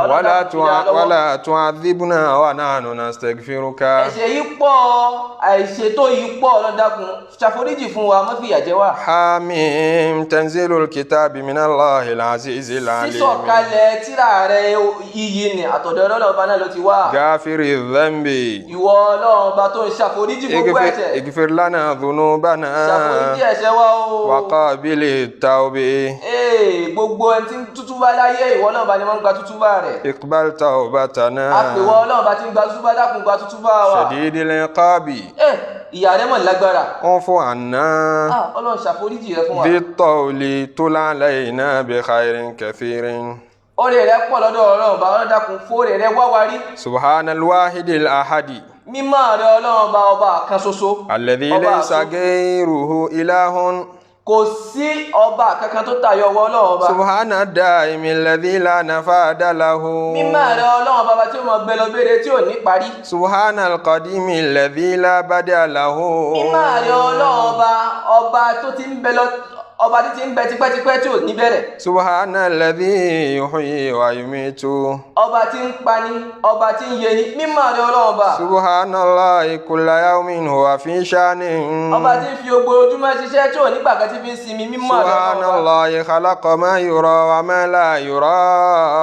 ọba tó dá ń taari àti ń taari àti ń tà àti ẹ̀mọ́ pé tiẹ̀ ń bẹ mímọ́ rẹ̀ Ọlọ́run ọba. subhanalladhi alima kulla shay'in min ghairi ta'limin. gbogbo àwọn èèyàn yányá tábà mọ nǹkan á lẹni tí ó kọ wa ni ọba tí ò wá lẹni tó kọ tó sì mọ gbogbo nǹkan yányá mímọ́ rẹ̀ Ọlọ́run bá náà. subhanalladhi biyadihi malakutu kulli shay'in wa ilayhi turja'un. ìṣèjọba gbogbo tí ń bẹ lókè àti ní sánmà àti nílẹ̀ ìṣèjọba rẹ̀ mímọ́ rẹ̀ Ọlọ́run bá tí gbogbo ẹ̀ bẹ lọ́wọ́. allahumma inna nas'aluka bihaqqi hadhihi alkalimat. gbogbo àwọn ọ̀rọ̀ yìí yányá gbogbo àwọn ọ̀rọ̀ yìí pátápátá àwa fi gbogbo ọlá rẹ̀ àfi bẹ̀wọ̀ Ọlọ́run bá. wa hurmatihinna an tu'tiyana rizqa. ìpè dákun fún wa lárísìkí tó gbáàyè. wa an tu'tiyana rahmata. Ọlọ́run dákun kẹwàá wa ní an kíkẹ́ tó gbáàyè. tu'tiyana tulal umri. ẹ̀mí wa Ọlọ́run dákun jẹ́ ó gùn lórí ìṣètò Ọlọ́run bá. wa an tu'tiyana al-afiyata was-salamata min kulli su'in. àlàáfíà àti ìṣọ́ kò ní gbogbo aburú Ọlọ́run dákun ṣọ́ wa. wa an tarzuqana zurriyatan tayyibatan innaka sami'ud du'a. àwọn ọmọ agbẹ̀yìn tẹ́yìn ṣe òun ni ó dákun bùn wá nínú ọmọ bùn wá nínú gbogbo àwọn àrọ́mọdọ́mọ wa. ọlọ́run má sọ pé ó ṣe mọ́ ọlọ́run má sọ pé ó ṣe mọ́ kì í ṣú ẹ oore wá kù lọ́dọ̀ ẹ ọlọ́run má sọ pé ó ṣe mọ́. ọlọ́run má sọ pé ó ṣe mọ́ ọlọ́run má sọ pé ó ṣe mọ́ kì í ṣú ẹ oore wá kù lọ́dọ̀ rẹ ọlọ́run má sọ pé ó ṣe mọ́. ọlọ́run má sọ pé ó ṣe mọ́ ọlọ́run má sọ pé ó ṣe mọ́ kì í ṣú ẹ oore wá kù lọ́dọ̀ rẹ ọlọ́run má sọ pé ó ṣe mọ́. ọlọ́run má sọ pé ó ṣe mọ́ ọlọ́run má sọ pé ó ṣe mọ́ kì í ṣú ẹ oore wá kù lọ́dọ̀ rẹ ọlọ́run má sọ pé ó ṣe mọ́. kì í ṣú ẹ ọ̀rọ̀ wá dọwọ́ rẹ o. ọlọ́run má sọ pé ó ṣe mọ́. kì í ṣú ẹ àyà wá dọwọ́ rẹ o. ọlọ́run má sọ pé ó ṣe mọ́. kì í ṣú ẹ ọmọ wá dọwọ́ rẹ o. ọlọ́run má sọ pé ó ṣe mọ́. kì í ṣú ẹ oore wá kù lọ́dọ̀ rẹ. ọlọ́run má sọ pé ó ṣe mọ́ Allah. ọlọ́run má sọ pé ó ṣe mọ́. ọlọ́run má sọ pé ó ṣe mọ́ kì í ṣú ẹ oore wá kù lọ́dọ̀ rẹ ọlọ́run má sọ pé ó ṣe mọ́. ọ̀dà sọ́lá tù kó dòjò kẹ́ kó lọ bá Muhammad sọ́lá tù kó dòjò ìkẹ́ kó lọ bá Muhammad. Sàlámù kó dòjò kẹ́ kó lọ bá Muhammad. Sàlámù kó dòjò kẹ́ kó lọ bá Muhammad. Àná ti dára òní ọ̀bàjẹ́ mọ́fọ́lá bá wa nù jẹ́. Sọ́lá tù kó dòjò kẹ́ kó lọ bá Muhammad. Sọ́lá tù kó dòjò kẹ́ kó lọ bá Muhammad. Sọ́lá tù kó dòjò kẹ́ kó lọ bá Muhammad. Fatiha inna a'tayna. Bismillahir rahmanir rahim. Alhamdulillahi rabbil alamin. Arrahmanir rahim. Maliki yawmiddin. Iyyaka na'budu wa iyyaka nasta'in. Ihdinas siratal mustaqim. صراط الذين أنعمت عليهم غير المغضوب عليهم ولا الضالين آمين بسم الله الرحمن الرحيم إنا أعطيناك الكوثر فصل لربك وانحر إن شانئك هو الأبتر آمين.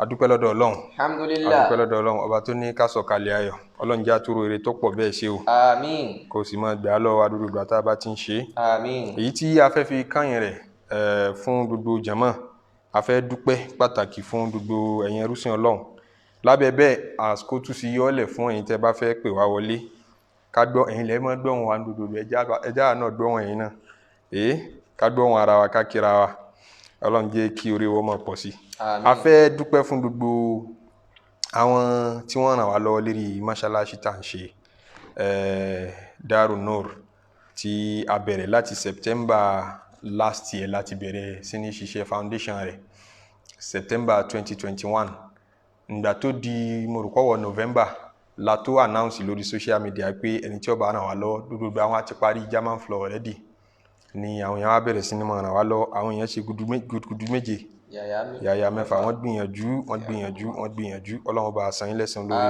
ó bá dúpẹ́ fún yín bá ibi tẹ́ ti mú owó náà kò ní tán bẹ́ẹ̀ yóò tún máa pọ̀ sí.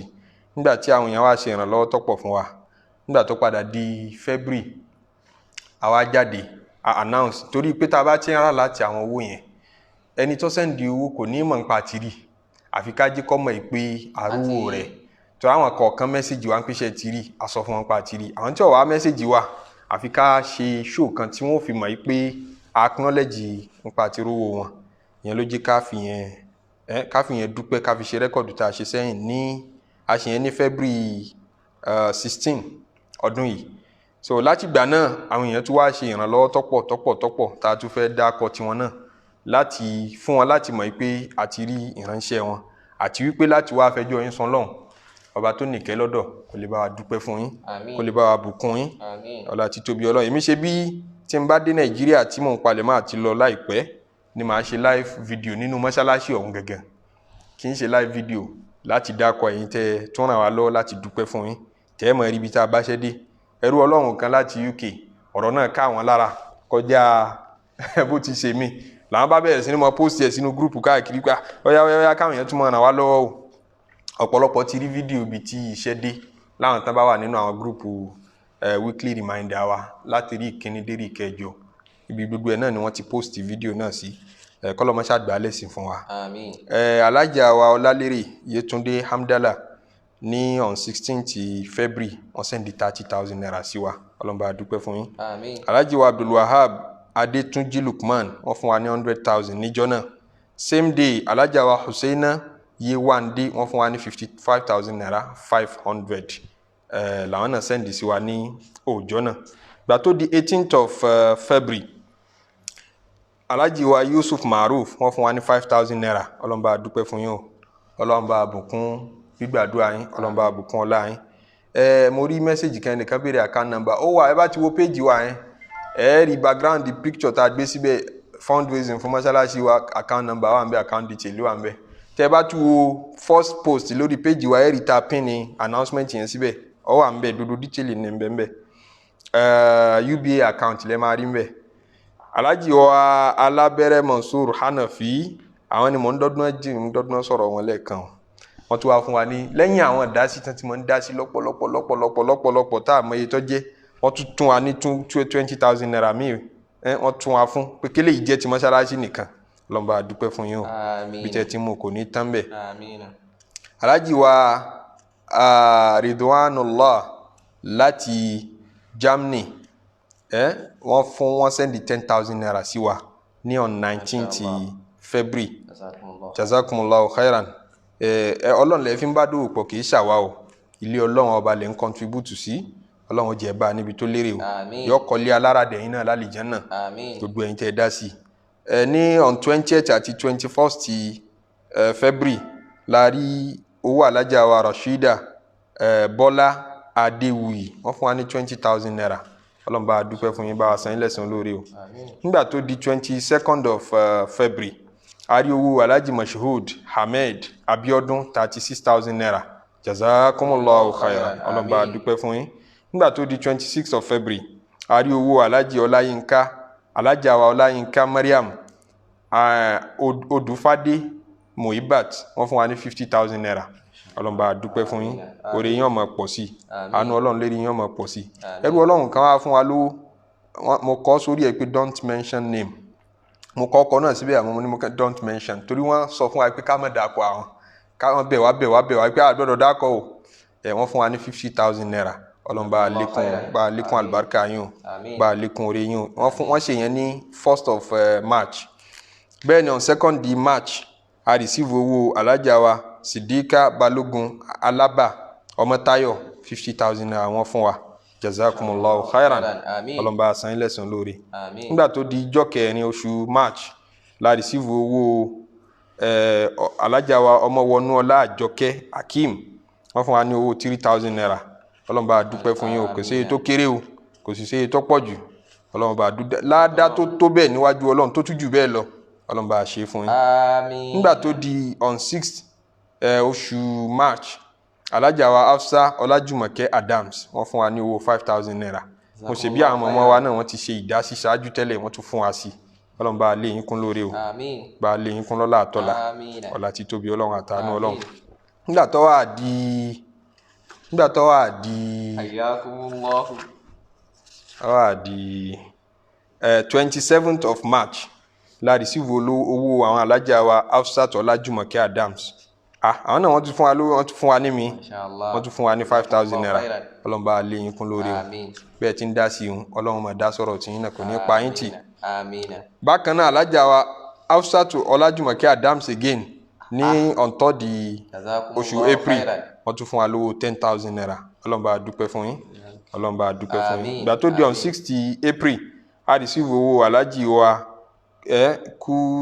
Kújẹ́ńbọ́lá Ọlámídé Victoria ẹ má bínú sí wa nígbà míì kó má yẹ kí àwọn orúkọ tá ń dá òrí bóyá POS lẹ́lòmíì fi sẹ́ndì owó àbí tú àkáǹtì ẹlòmíì owó orúkọ tó bá gbé wá òun là ń kọ kalẹ̀ àmọ́ ọlọ́run ti dá yín mọ̀ ọlọ́run tẹ́ bá dòwò pọ̀ dá yín mọ̀ jẹ́nìkẹ́nì lọ wọ́n fún wa lówó 30,000 naira jazakumullahu khairan. ìgbà tó dijọ́ kẹwàá oṣù April la receive owó alájì wa Aminu Ismail Adeniyi owó 10,000 naira jazakumullahu khairan ọlọ́run bá dúpẹ́ fún yín. nígbà tó di ọjọ́ kejìlá oṣù April a receive owó alájì wa alájà wa ọlọ́mọ mi màmá dáadáa wọ́n ní kí n ṣàṣọ pé ọlọ́mọ mi ló kọ àwọn fún èmi gan ló kọ wọn dépò kí wọ́n àṣọ fún kékeré má dàá kọ àwọn mo ní kí ló kọ yín wọ́n ní ọlọ́mọ mi ló kọ mi wàláhì owó 100,000 naira wọ́n fún wa ọlọ́run bá dúpẹ́ fún yín ọlọ́run bá dúpẹ́ fún yín gbogbo àwọn ọmọ yín wọ́n máa yanjú wọ́n máa yanjú wọ́n máa lálùbáríkà. nígbà tó di on 14th April la tún receive owó alájì wa Musa Kazeem Ọlátúnjí a rí owó 20,000 naira látọ̀dọ̀ wọn jazakumullahu khairan ọlọ́run bá dúpẹ́ fún yín kó bá falùbáríkà sínú àzìkí yín. April 24th or 25th la receive owó alájì wa Pópóọlá Adékúnlé Abídèmí kọ́mọ̀ yẹn sípà alájà wa sí ni Pópóọlá Adékúnlé Abídèmí lórúkọ wọn owó 20,000 naira ni wọ́n fún wa ọlọ́run bá dúpẹ́ fún yín o bá san yín lẹ́san lórí. 26th of April a receive owó alájì Sikiru Muhammad Yusuf wọ́n fún wa lówó 100,000 naira ọlọ́run bá dúpẹ́ fún yín. ẹrú ọlọ́run kan wá sẹ́ndì owó lọ́n 28th April ààrí POS ló bá dé orúkọ POS ló gbé ọ̀dà pé Rash Lab lórúkọ POS ń jẹ́ wọ́n sẹ́ndì 4,000 naira kọ́lọ́n bá dúpẹ́ fún yín o kọ́lọ́n bá lékún àzìkí yín. nígbà tó di 29th of April a receive owó alájà wa Abbas Latifa Abọ́sẹ̀dé wọ́n fún wa lówó 50,000 naira Allahu Akbar wọ́n padà tó rà kí wọ́n tún padà fún wa mi láìpẹ́ yìí ń bọ̀ wá dákọ̀ wọn again tèmi ò mọ̀ kí wọ́n ti fún wa tẹ́lẹ̀ 50,000 naira ni wọ́n fún wa ọlọ́run bá dúpẹ́ fún yín o kó bá lé yín kún lóore. níjọ́ òun bákan náà a tún receive owó kan POS ló dà ipò bá dé àmọ́ orúkọ òun 18,500 ọlọ́mọ yín o ọlọ́run bá dúpẹ́ fún yín o àlùbáríkà yín ó máa pọ̀ sí. nígbà tó wà di May alájà wa Kúdírà wọ́n sẹ́ndì 30k sí wa 30,000 naira jazakumullahu khairan ọlọ́run bá dúpẹ́ fún yín. nígbà tó di May 6th ìjọ kẹfà May POS náà ní àmókò ń tọ̀hún 5,000 naira ọlọ́run bá dúpẹ́ fún yín o ọlọ́run bá lé yín kún bí tẹ́ ti mú o ẹni tẹ́ táwọ̀ bá mọ ọlọ́run mọ́. nígbà tó di ìjọ karùn-ún May àbí ìjọ kejìlá May àrí owó 5,000 naira látọ̀dọ̀ POS kan náà jazakumullahu khairan ọlọ́run bá dúpẹ́ fún yín bá dúpẹ́ fún yín o. owó nígbà tó wó wọ́n ń ta tó báyìí táwọn èèyàn tún wá ń dá sí ọlọ́run tọ́pọ̀ lọ́pọ̀lọpọ̀ báyìí ẹrú ọlọ́run táàjọ́ máa ṣe gbogbo ẹ̀ ní gbogbo ìgbà alájì wa Ismail Asabi yìí ní on 25th oṣù May wọ́n fún wa ní owó 2,000 naira ọlọ́run bá dúpẹ́ fún yín iṣẹ́ yín ọlọ́run máa gbé yín lọ́wọ́ ga sí o. ìjọ́un bákan náà ẹrú ọlọ́run kan through POS wọ́n fún wa ní 2,500 naira ọlọ́run bá dúpẹ́ fún yín jazakumullahu khairan ọlọ́run bá san yín lẹ́san lórí ó dà pé nìkan ti bá wa fi àkáǹtì yìí síbẹ̀ social correct dáadáa Alhaji wa Ridwan wọn bá wa ṣe ọlọ́run bá dúpẹ́ fún yín àwọn náà ń bá wa contribute náà ń bá wa já granite ndodo gbà. Now on 26th oṣù May ẹrú ọlọ́run kan láti through POS àmọ́ bí transfer yẹn àmọ́ kò gbórúkọ wá 5,000 naira wọlé ọlọ́run bá dúpẹ́ fún tó gbogbo owó tó bá ṣàti wọlé owó mọ́ṣáláṣí lèmi máa kà sí torí ìgbà pé owó kan bẹ tẹ́nìkan ó dábùn mi àfẹn tó bá ṣàlàyé fún mi lẹ́kùnrẹ́rẹ́ pé ẹ̀yin lẹ́ni léyìí o so gbogbo owó tó bá ṣàti wọlé tí mo bó ṣe jẹ́ owó mọ́ṣáláṣí ni ní on 28 Alhaji Sikiru thank you fún Allah akọ again Alhaji Sikiru Muhammad Yusuf on 28 May wọ́n tún fún wa ní 20,000 naira ọlọ́run bá dúpẹ́ fún yín ọlọ́run bá dúpẹ́ fún yín on 29 May àbókò sì jẹ́ 30 kanu méjèèjì Alhaja wa Ọlálérè Hamdala Yétúndé lẹ́ẹ̀kan sí ẹ̀kẹta ni o Allahu Akbar ọlọ́run bá bùkún yín Alhaja ọba lẹ́yìn kí wọ́n fún wa 10,000 naira nígbà tó wá di oṣù June tó doṣù June oṣù kẹfà kan on 8 Alhaji wa Abdulwasi Jimoh Oyesigi Allahu Akbar àwọn lẹni tó kọ́kọ́ fún wa donation lákọ̀ọ́kọ́ wọ́n fún wa 300,000 níbẹ̀rẹ̀ pẹ̀pẹ̀ àti dákọ̀ ní rẹ́kọ̀dù tá a ṣe lákọ̀ọ́kọ́ wọ́n tún wá fún wa 200,000 sí ìjẹ́ 500 lápapọ̀ wọ́n tún fún wa lówó sí ní ìjọ náà ọlọ́run bá bùkún yín o ibi tẹ́ tí mo kò ní tán bẹ̀ ọlọ́run bá àwọn ọmọ lálùbáríkà Alhaji wa Kẹ́hìndé Adéfowópè Kamal níjọ́hun náà làwọn náà fún wa ní 10,000 naira ọlọ́run bá dúpẹ́ fún yín o azikì yín kó máa lékún sí nígbà tó wá di ijọ́ kẹwàá oṣù June Alhaji wa Alhaja wa Husseini Rashida wọ́n fún wa ní owó 2,000 naira ọlọ́run bá wa dúpẹ́ fún yín ibi tẹ́ tí mo kò ní tán bẹ̀ yọ́ máa pọ̀ sí o nígbà tó di on 30th oṣù kẹfà náà ni oṣù keje July nígbà tó di July no June ni okay June ni nígbà tó di June June 30 nígbà tó di June 30 Alhaji wa Saliu na Allah wọ́n fún wa lówó 1,000 naira jazakumullahu khairan ẹrú ọlọ́run kan náà ṣe transfer àrùkọ ń bẹ̀ wọ́n fún wa 5,000 naira ọlọ́run bá dúpẹ́ fún yín o ọlọ́run bá dúpẹ́ fún yín ìgbà tó di ijọ́ kẹfà oṣù July Alhaja wa Rafiat Nike Shitu wọ́n fún wa ní 20,000 naira jazakumullahu khairan ọlọ́run bá dúpẹ́ fún yín ọlọ́run bá dúpẹ́ fún yín sásìkò rí òtítù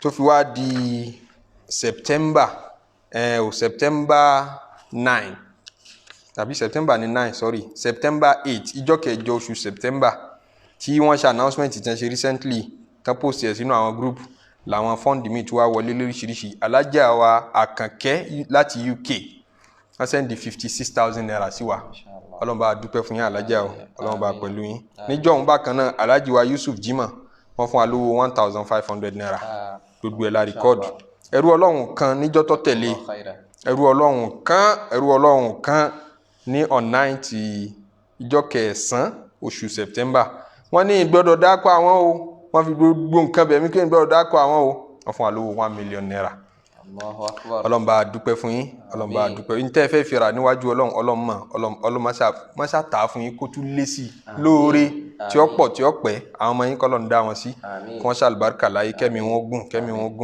gùn yìí tó ẹsẹ̀ tẹ̀yìn lọ́wọ́ lórí ọlọ́run fa àlùbáríkà sí níjọ́ òun bákan náà Alhaji wa Babalọlá Hafiz wọ́n fún wa 5,000 ọlọ́run bá dúpẹ́ fún yín níjọ́ òun bákan náà Alhaji Abdulateef Ruqayyat ọmọ Bọ́láńlé wọ́n fún wa 5,000 naira níjọ́ òun bákan náà Alhaji wa Kọ́láwọlé Ibrahim Babatunde wọ́n fún wa 10,000 naira ìjọ́ òun bákan náà Alhaji wa Bisiriyu Hafiz Masha Allah Afa Hafiz òyìnbó wọ́n fún wa ní owó 2,000 naira ọlọ́run bá ń bùkún yín o azikì yín ọmọ pọ̀ sí kò ní dínkù níjọ́ òun bákan náà Alhaji wa Abalaja wa Ganiya Olúwakẹ́mi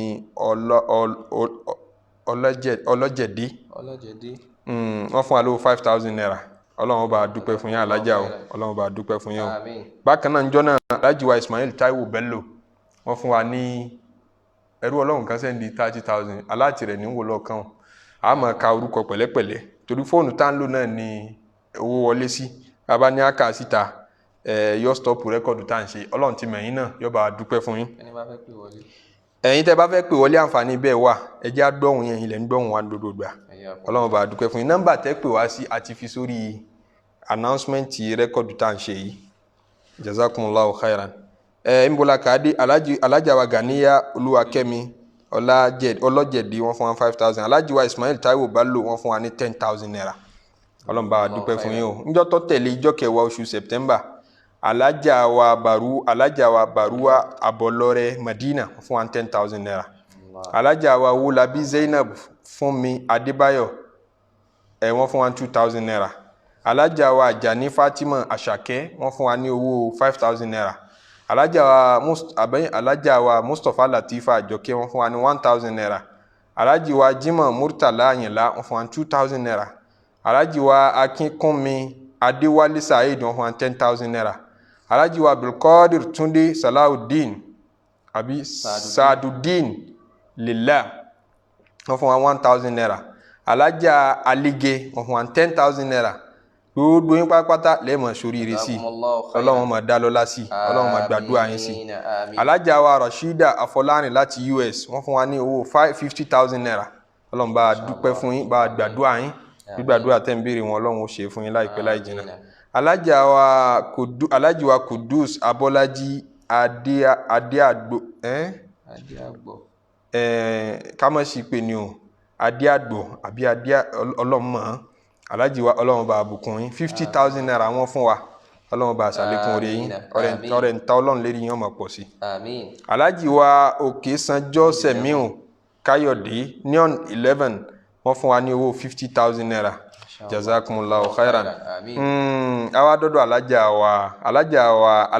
alájà Sekina Alfanla sísítà mi nù wọ́n fún wa ní 10,000 naira ọlọ́run bá dúpẹ́ fún yín o bí tẹ́ tí mo kò ní tán bẹ̀ yọ́ máa pọ̀ sí.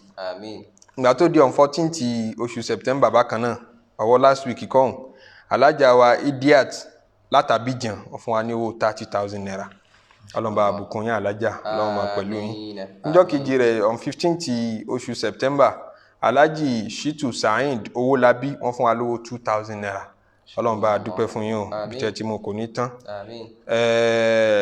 on 16th September alájà Abbas Latifa Abọ́sẹ̀dé ó kọ yìí náà mo ti rí tẹ́lẹ̀ wọ́n tún fún wa ní owó 100,000 naira ọlọ́run lẹ́ ń bá dòwò pọ̀ lára wa o ilé ọlọ́run anabi sallallahu alaihi wasallam ní ẹni bá kọ́lé fóun ẹni bá kọ́lé fọlọ́run ọlọ́run kọ́lé fún l'Àlìjánnà ẹni akọ́lé fún l'Àlìjánnà yóò wọ̀bẹ̀ àbí òní wọ̀bẹ̀ tí wọ́n wà á dún àbádọ́nù ilé rẹ̀ ni kò sí ní tọ́lọ́run ó fi ṣe ìtumọ̀ ẹni pé ẹni bá kọ́lé fọlọ́run ti dọ̀mọ Àlìjánnà gbogbo yín bá ti ń dákọ yín yìí ọlọ́run ṣàjà Àlìjánnà rẹ̀ ọ̀ṣẹ̀ lérí yín Àlìjánnà ayé kẹ wọ̀ kẹ gbádùn ayé kẹ tún gbádùn àlùkìyámà ọlá ti tóbi ọlọ́run ọlá àánú ọlọ́run ńbẹ lọ̀rọ̀ dé báyìí kò tí ì kọjá abẹ ńbẹ lọ̀rọ̀ dé kò tí ì kọjá ibẹ̀ gbogbo owó tí ó wọlé wá ń jẹ́ 4,126,572 naira ní gbogbo contribution tí a rí lẹ́nu bí tẹ́sí rí tá a bá iṣẹ́ nìdéhùn lẹ́yìn tẹ́ ti rí fídíò nínú gbogbo àwọn gúrùpù tá a sẹ́ndì ẹ̀ sí total expense tá a ti ná lé lérí jẹ́ 12,990,000 naira 940 naira ní gbogbo total expense kápájú ẹ̀ dé sí owó kan tún wọlé 5,000 naira àtẹ̀rà láti ò jazakumullahu khairan so àpapọ̀ owó òun kápájú ẹ̀ dé sí 3 million naira ní total expenses so far bí tá a náà dé. nígbà tá a bí ẹnjìníà wa gbẹ̀yìn ọwọ́ ní Ramadan kan mú kàn ní kí wọ́n ṣe rough estimation ní pé tábàtì ẹ̀ máa parí iṣẹ́ yìí ẹ kàn ṣe roughly bill of quantity pé èló ní ọ̀nà wa pẹ̀lú tí price jẹ́ ń jọ́nà dúdú alámọ̀ pé ojoojúmọ́ ni owó àwọn material ń wọ́n sí ní Nàìjíríà granite ń gbẹnu òkè sí gbogbo ìgbà yẹ̀pẹ̀ wọ́n sí bẹ́ẹ̀ náà ni irin òun tiẹ̀ wo price rẹ̀ ń yà wèrè sí lójoojúmọ́ ni kọ́lọ̀ wọn ṣàánú wa so wọ́n ní almost 23 million naira láti nídìí láti parí ẹ̀ nígbà wọn ẹ̀ṣẹ́ rí pé ọ̀nà wa jìn gan àmọ́ tòun ti bẹ́ẹ̀ ibi ọdẹ yìí náà ní ti ń jẹ́ mọ́ṣáláṣí níbi tẹ́ ti kírun tẹ́ ṣàdúrà tí ó gbà ẹ keep it simple kò ní dandan ni kò ní èsì kò ní kíní kan kò dìgbà àwọn kódà mọ́ṣáláṣí lè dàbà àwọn gan tẹ́ débẹ̀ tẹ́ ìnira àlùbáríkà kankan bẹ́ẹ̀ mọ́ṣáláṣí tá Ànábì sallallahu alaihi wasallam ló Mádínà ibi abátiwádé ìgbìyàn ti sí ó ti mature jù lọ ó ti jù í tá Ànábì sallallahu alaihi wasallam tó gbé Islam wá ó ti jù í tó lò Mádínà lọ wọn wulẹ̀ ní roof ẹnu ọwọ́ wájú nìkan náà kàn fáwọn kókó kan bò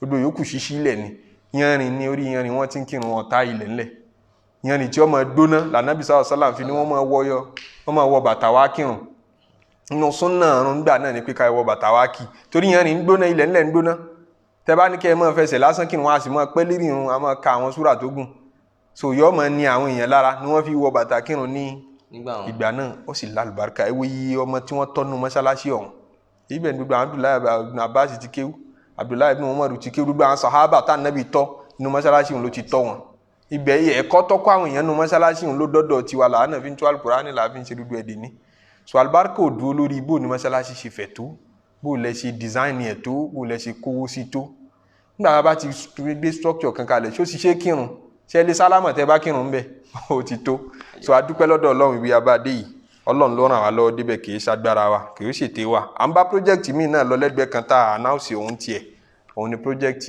ilé kéwú Dar al-Nur gangan fún rẹ̀ so àràbà project ni kọ́lọ́run bò wá láṣìírí rẹ̀ tí mọ́ṣáláṣí yìí la ṣá focus lé lérí pé káwọn èèyàn wọn ṣe Ọlọ́run ọba lọ́wọ́ lérí ẹ̀ ó gbọ́ ẹ̀yin tẹ́ dá sí ibi tẹ́ ti mú Ọlọ́run ò ní jẹ́ ó dí yóò tún máa pọ̀ sí yóò tún máa pọ̀ sí yóò tún máa pọ̀ sí jazakumullahu khairan jazakumullahu khairan jazakumullahu khairan barakallahu barakallahu barakallahu barakallahu huwa fina wa fikum barakallahu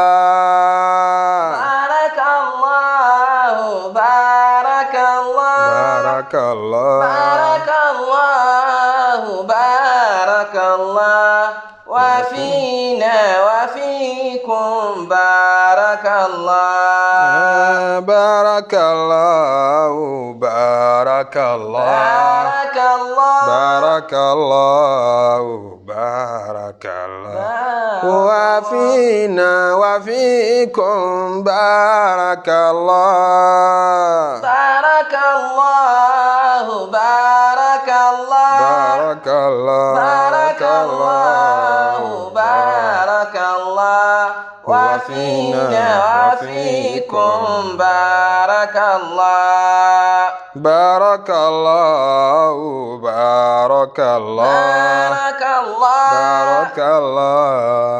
barakallahu wa fina wa fikum barakallahu barakallahu barakallahu barakallahu wa fina wa fikum barakallahu ربنا تقبل منا إنك أنت السميع العليم آمين وتب علينا يا مولانا إنك أنت التواب الرحيم آمين وأهدنا وفقنا إلى الحق وإلى الطريق المستقيم آمين سبحان ربك رب العزة عما يصفون وسلام على المرسلين والحمد لله رب العالمين ní parí a fẹ́ kéde pé pẹ̀lú ògo Ọlọ́run à ń ṣe ìpalẹ̀mọ́ oṣù Safar la fẹ́ parí a máa mú oṣù Rabiul Awwal bí ọ̀sẹ̀ kan àbọ̀ sísìn Ọlọ́run jẹ́ oṣù ojú ẹ̀mí wa oṣù tí bíbí ànábì jẹ́nu oṣù kan náà lànàbì sallallahu alaihi wasallam ṣe hijira wọ Madina oṣù kan náà làwọn kan sọ pé àkọ́kọ́ wáyé tí ó sọ kalẹ̀ fún ànábì sallallahu alaihi wasallam inú oṣù náà ló jẹ́ oṣù náà lànàbì tún jáde láyé àṣọ àwọn mèremère tó ṣẹlẹ̀ sí ànábì nínú oṣù náà pọ̀ ọfà tí àwọn èèyàn fi rí oṣù náà lóṣù tá a lè fi mọ túnṣe ìrántí tó yàtọ̀ kò sígbà tá a gbàgbé ànábì ìrántí tó yàtọ̀ fún ànábì sallallahu alaihi wasallam so opinion tiwa lérí mọ́lìdí ṣíṣe fún ànábì àwọn ọ̀rá burú ń bẹ lópin ìgbà tí kò bá ti jẹ́ ìranù làwọn èèyàn ṣe ń bẹ tán fẹ́ fi ṣe ìrántí bóòlù ànábì ṣe gbé sí ayé rẹ̀ tí kálukú ọmọ ẹ̀kọ́ ń bẹ so ìpalẹ̀mọ́ wa ní pé a fẹ́ mú ìkan nínú àwọn tírà tí ó ṣàǹfààní fún síra nàbàwíyà fún àwọn èèyàn láti mọ tàlà nàbì gan torí ẹ bá wo bí ọ̀rọ̀ ìsìláàmù ṣe rí lágbàáyé lé ní ojoojúmọ́ làwọn èèyàn ń jáde nínú ìsìláàmù àwọn èèyàn tán wọ bẹ̀lẹ̀ lómi wò bẹ̀ tó yẹ ká túmọ̀ wòye èèyàn tí ń jáde ń bẹ̀ lójoojúmọ́ kí èèyàn láyà láti wá sọ pé mùsùlùmí ni mí tẹ́lẹ̀tẹ́lẹ̀ àmọ́ jẹ́ mùsùlùmí mọ́ kọ̀ọ̀kọ́ mọ̀ bẹ́ẹ̀ tẹ́lẹ̀tẹ́lẹ̀ rí abẹ́ fura àìsábà gbọ́ bẹ́ẹ̀ àwọn èèyàn wá ń jáde nínú ẹ̀sìn on daily basis nígbà tí wọ́n wulẹ̀ gbọ́ ẹ̀sìn yẹn yé náà níjọ́ tán bẹ́ẹ̀ bẹ́ẹ̀ Islam kọjá ẹ̀sìn tí èèyàn máa ṣe tọ́ra dídùn rẹ̀ tó lọ fẹ́ jáde tó lọ fẹ́ jáde lọ́jọ́ ayé ànábì sallallahu alaihi wasallam kéésì sí pé yẹn jáde nínú Islam kò fẹ́ ju ẹyọ kan àbí méjì lọ ọgbà Islam wa lóhun ò ṣe mọ́ kò tó nǹkan àwọn kéésì tá a dẹ̀ rí yẹn náà nígbà tán gbà náà irọ́ ni wọ́n fi gbà kì í ṣe pé wọ́n gbà á fínúfẹ́dọ̀ láti bẹ̀rẹ̀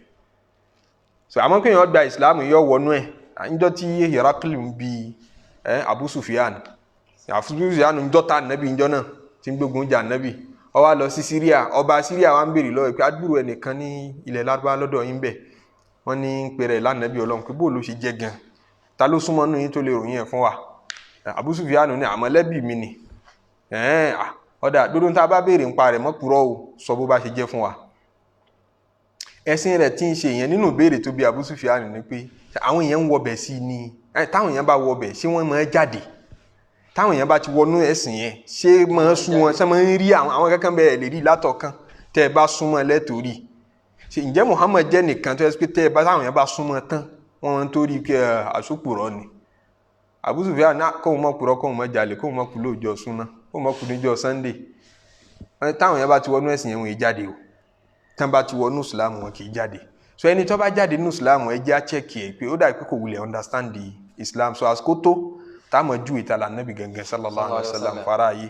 So àmú tíra síra nàbàwíyà nọ́ọ̀dìmù kan ni tíra bí orin ni àfáà náà fi kọ́ à ń pè àfáà náà ní Hafiz al-Iraqi òun lọ́kọ́ Ibn Hajar al-Asqalani kí àfáà gbé aládìsí ni ó wá fi orin ṣàlàyé láìfù ànábì láti bẹ̀rẹ̀ dé parí. So àmú nínú tíra náà fi ṣàǹfààní pẹ̀lú Ọlọ́run kọ́lọ́run gbà wá láyé kó jẹ́ àrí ṣe bẹ́ẹ̀ àti fẹ́ ṣe bẹ́ẹ̀ last year náà tọ́lọ́run ní kọ́ work. So lẹ́yìn tá a bá tún parí ilé yẹn àtúní palẹ̀mọ́ pé qawaid fiqhiyya àwọn legal maxims sí sharia àmọ́ mú wọn lẹ́yọ kọ̀ọ̀kan láti máa fi ìdánilẹ́kọ̀ọ́ sharia máa mú wá lọ́sọ̀ọ̀sẹ̀ wá fáwọn èèyàn kò tún ní dá tafsiri náà dúró pẹ̀lú Ọlọ́run kọ́lọ́run fún wa àǹfààní àlàáfíà àǹfààní ìfọ̀kànbalẹ̀ àtàzìkí àti ìmọ̀ àti ikhlas tá a fi ṣe tó dẹ̀ fi gbà lọ́wọ́ wa. سبحان ربك رب العزة عما يصفون وسلام على المرسلين والحمد لله رب العالمين.